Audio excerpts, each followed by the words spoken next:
Bonjour, voici une capsule vous indiquant la procédure pour créer une communauté dans le portail et du groupe. Premièrement, lorsque vous entrez dans votre portail, vous localisez le bouton Mes communautés en haut et vous cliquez sur celui-ci. Vous obtiendrez la liste des communautés à lesquelles vous avez accès. Peut-être que votre liste est en mode mosaïque de cette vision-là. Je vous suggère de le mettre en mode liste pour obtenir l'ensemble des informations par rapport à une communauté. Pour se créer une communauté, on appuie sur le plus vert et je vous suggère de procéder en mode assistant. Première étape, on va choisir l'apparence de notre communauté. Alors, vous avez différents modèles qui sont disponibles dans une liste déroulante. Si c'est pour une classe, vous pouvez choisir directement ici. Pour un carnet d'adresses parents, bon, vous avez plusieurs types. Vous choisissez celui qui semble le plus, qui va répondre davantage à vos besoins. On clique sur la flèche bleue vers la droite pour aller à la prochaine étape. Deuxième étape, alors on nomme notre communauté. Alors ici, on va y aller avec communauté test. Et la description, ça sert, on vous suggère d'entrer quelques mots-clés pour indiquer aux gens à quoi sert cette communauté-là.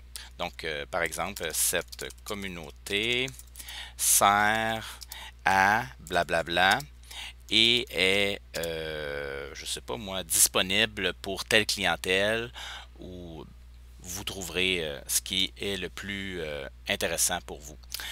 En passant, pour le nom, on vous suggère d'ajouter le numéro de votre établissement, de votre école. Comme ça, pour du support au service informatique, par exemple, ce sera plus facile de retrouver votre communauté puisqu'il y en a plusieurs milliers à l'intérieur de la commission scolaire qui existe déjà. On passe à la prochaine étape en cliquant sur la flèche droite bleue. Donc, troisième étape, c'est on choisit ce que les participants pourront faire dans notre communauté. Alors ici, on parle du rôle de nos participants, de nos membres. C'est le rôle par défaut. C'est-à-dire que chaque membre, quand on va ajouter des membres, il va y avoir ce rôle-là, mais il est possible de modifier le rôle pour chaque personne de façon individuelle selon les besoins. Donc, consulter le contenu seulement, c'est bon, premièrement, pouvoir voir ce qui est à l'intérieur de la communauté, mais si vous ajoutez des documents, à ce moment-là, les gens vont pouvoir voir la liste des documents qui sont disponibles dans la communauté et ils peuvent aussi les télécharger. Ensuite, ajouter les fichiers, mais je les revérifierai, pardon. C'est à ce moment-là, c'est modérateur. Dans le fond, c'est contributeur, mais avec modération. Donc, les gens peuvent ajouter des fichiers dans la communauté, mais le propriétaire devra modérer, donc en acceptant ou en refusant l'ajout de ces fichiers-là. On peut donner l'accès aux gens qui puissent contribuer directement sans vérification. Et ici, ajouter des fichiers, des communiqués, des signets, des événements dans l'agenda, c'est carrément leur donner un rôle qui est très similaire à celui de propriétaire, mais ils ne pourront pas supprimer des fichiers. Ils vont juste pouvoir ajouter, mais partout. Donc ici, pour le test, je vais y aller avec en mode lecteur seulement.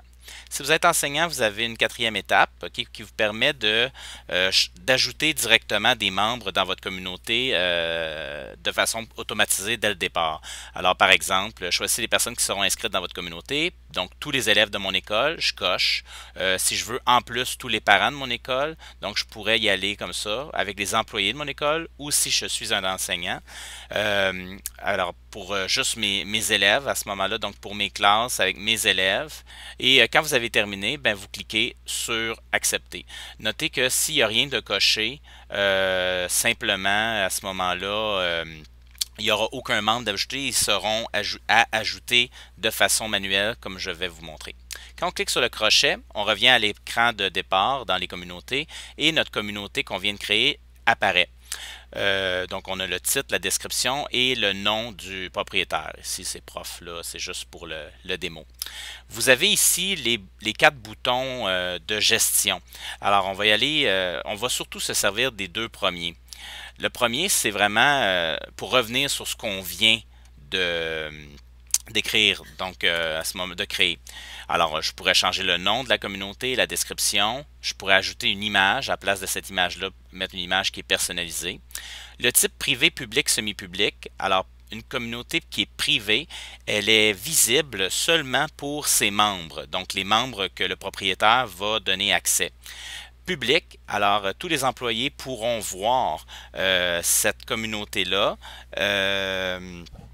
dans leur liste de communautés accessibles. Et semi-public, ben, c'est par défaut tous les membres ajoutés manuellement par le propriétaire de la communauté ont accès, mais la communauté, elle est aussi visible dans la liste des communautés pour les employés et un employé pourrait demander à avoir accès à cette communauté-là et à ce moment-là, ben, ce sera au propriétaire de gérer, d'accepter ou de refuser cette demande.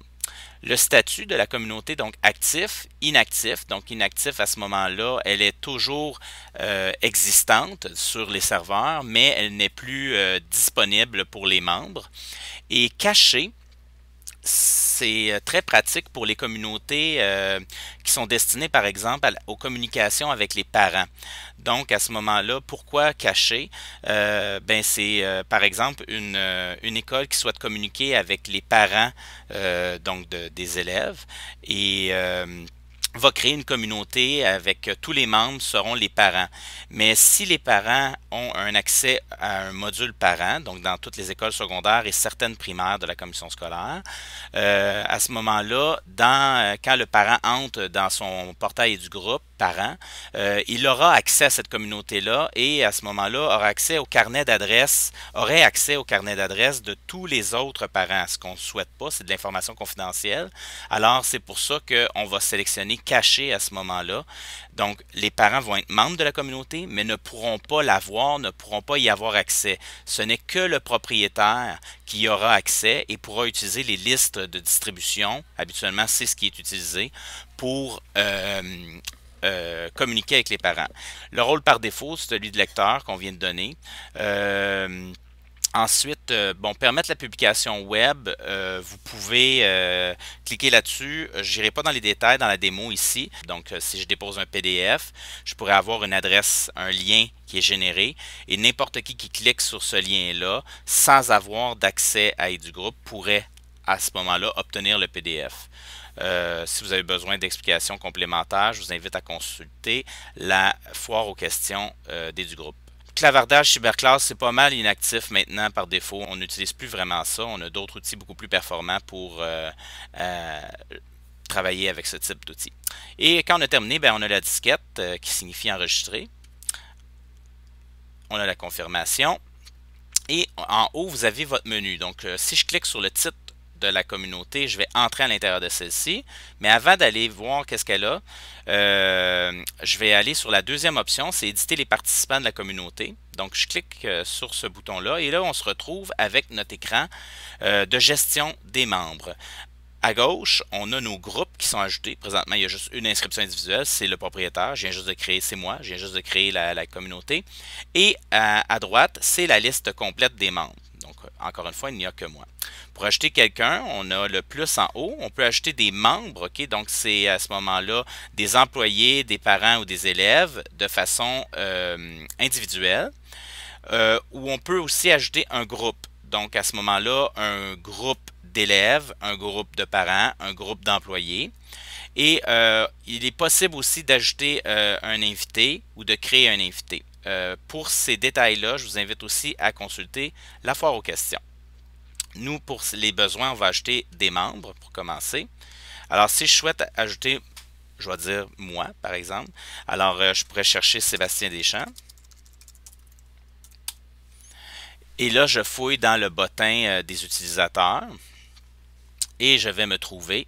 Alors, quand c'est bien moi, alors je coche le nom et j'appuie sur le crochet. On va m'offrir le rôle de lecteur par défaut, mais je pourrais choisir un autre rôle si je le souhaite. Et on peut demander d'envoyer ou pas une notification automatisée par courriel à la personne pour dire que cette personne-là, elle est maintenant membre de la communauté. Alors, je vais choisir non et je fais crochet. Et maintenant, on voit que Sébastien Deschamps a le rôle de lecteur. Donc, si il s'authentifie dans son portail du groupe et va dans la communauté, il va retrouver la communauté 001, communauté test, dans sa liste. Un autre besoin, ça peut être d'ajouter un groupe.